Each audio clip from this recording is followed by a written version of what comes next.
اردو کور کے معزز دوستو، اللہ تعالیٰ کی نعمتوں میں سے عورت مرد کے لیے سکون کا باعث ہے۔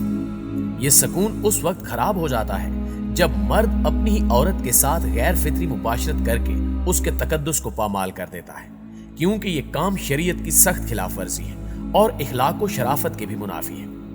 اس غلط فعل کو نہ عقل تسلیم کرتی ہے اور نہ ہی نقل اس کی کسی قسم کی تائید کرتی ہے۔ ایسا کوئی انسان تو نہیں کر سکتا، لیکن کتا، گدھا اور خنزیر جیسے جانور ایسا کام ضرور کر سکتے ہیں۔ اس طرح کے فعل کی توقع کسی کافر اور مشرک سے تو کی جا سکتی ہے، لیکن ایک سچا مسلمان ایسا کرنے کے بارے میں سوچ بھی نہیں سکتا۔ اس کے علاوہ عورت کو پش سے استعمال کرنا گناہ کی سب سے بڑی بھیانک اور بدبخت صورت ہے۔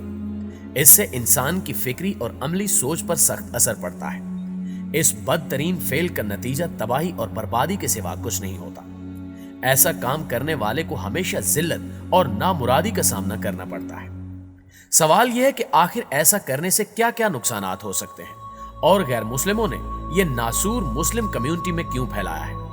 آج کی زیر نظر ویڈیو میں ہم آپ کو اسی حوالے سے مستند معلومات فراہم کرنے کی کوشش کریں گے، لہٰذا اس قیمتی ویڈیو کو آخر تک ضرور دیکھیے گا، اور اگر آپ کو ہماری ویڈیوز پسند آتی ہیں تو لائک کرتے ہوئے ہماری حوصلہ افزائی ضرور کیا کیجیے۔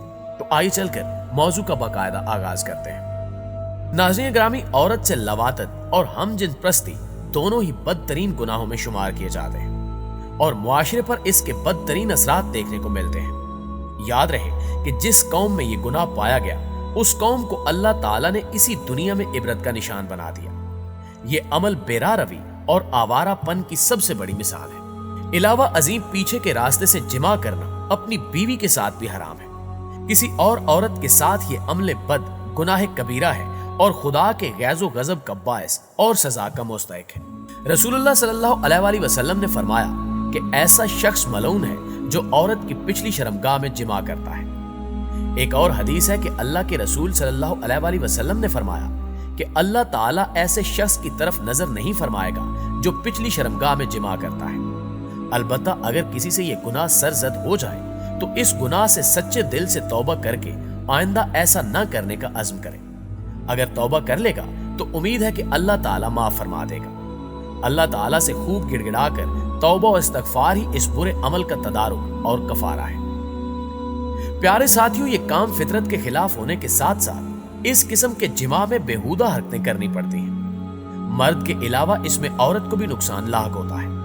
یہ کام کرنے والے اور کروانے والے کے مزاج میں ایسی تبدیلی آتی ہے جس کی اصلاح ممکن نہیں۔ اگر توبہ کر لے تو شاید اللہ اس کی اصلاح فرما دے۔ یہ ایک ایسا لعنتی کام ہے جس کے سبب بدبخت انسان اللہ کی رحمت سے دور اور اس کے عذاب سے قریب تر ہو جاتا ہے۔ اس بے حیائی سے انسان میں ہزاروں بے حیائیاں جنم لیتی ہیں اور انسان مکمل بے حیا بن جاتا ہے۔ شریعت محمدی جو نہ صرف مسلمان بلکہ اس دنیا میں پائے جانے والے ہر انسان کی اصلاح کا باعث ہے، میں ایسے کسی کام کی کوئی جگہ نہیں ہے۔ عام عورت تو دور کی بات، بلکہ مرد اپنی منکوحہ بیوی کو بھی پش سے استعمال نہیں کر سکتا، اور یہ محض حیوانی جذبے کی تسکین ہے۔ اللہ تعالیٰ کی حکمت ہے کہ جب کوئی چیز حرام کی جاتی ہے تو اس تک لے جانے والے اسباب بھی حرام قرار دیے جاتے ہیں جو کہ اس حرام کام میں وقوع کا باعث بنتے ہیں، تاکہ کسی مسلمان کا دل ان سے تعلق نہ رکھے، کیونکہ یہ بدکاری انسان کو نفسیاتی جنگ کا شکار بنا دیتی ہے اور وہ قوی ہو کر برائی کا ارتکاب کرے یا پھر درمیان میں ہی کھڑا ہو کر عذاب نفس کا شکار ہو۔ ایسے میں وہ عقل رکھنے کے باوجود اس حرام کام سے دور ہو کر اسے نہیں چھوڑتا۔ اس کیفیت میں غالباً وہی مرد کلندر ہوتا ہے جو یہ سوچے کہ وہ کون سے کبیرہ گناہ کا ارتکاب کر رہا ہے جو اسے تباہ کر کے رکھ دے گا اور اس کی دین و دنیا میں تباہی لائے گا، اور انہی حرام کاموں کی وجہ سے مال اور اولاد میں برکت ختم ہو کر رہ جاتی ہے، جو اپنے رب کی دوری اور اس کی حرام کردہ اشیاء کے ارتکاب اور اس مقام کی اہانت کرنے کی سزا ہے۔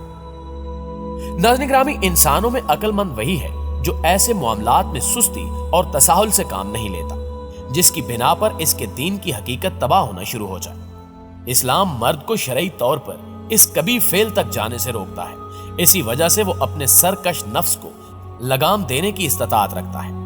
یہ ایسا بدکار عمل ہے جس کا کوئی موازنہ نہیں کر سکتا، اور یہ فحاشی اللہ تعالیٰ کے غیظ و غضب اور دین و دنیا کے فساد کا باعث بھی بنتی ہے، جس کے بارے میں گناہگار یہ خیال رکھتا ہے کہ اسے عارضی راحت حاصل ہوگی،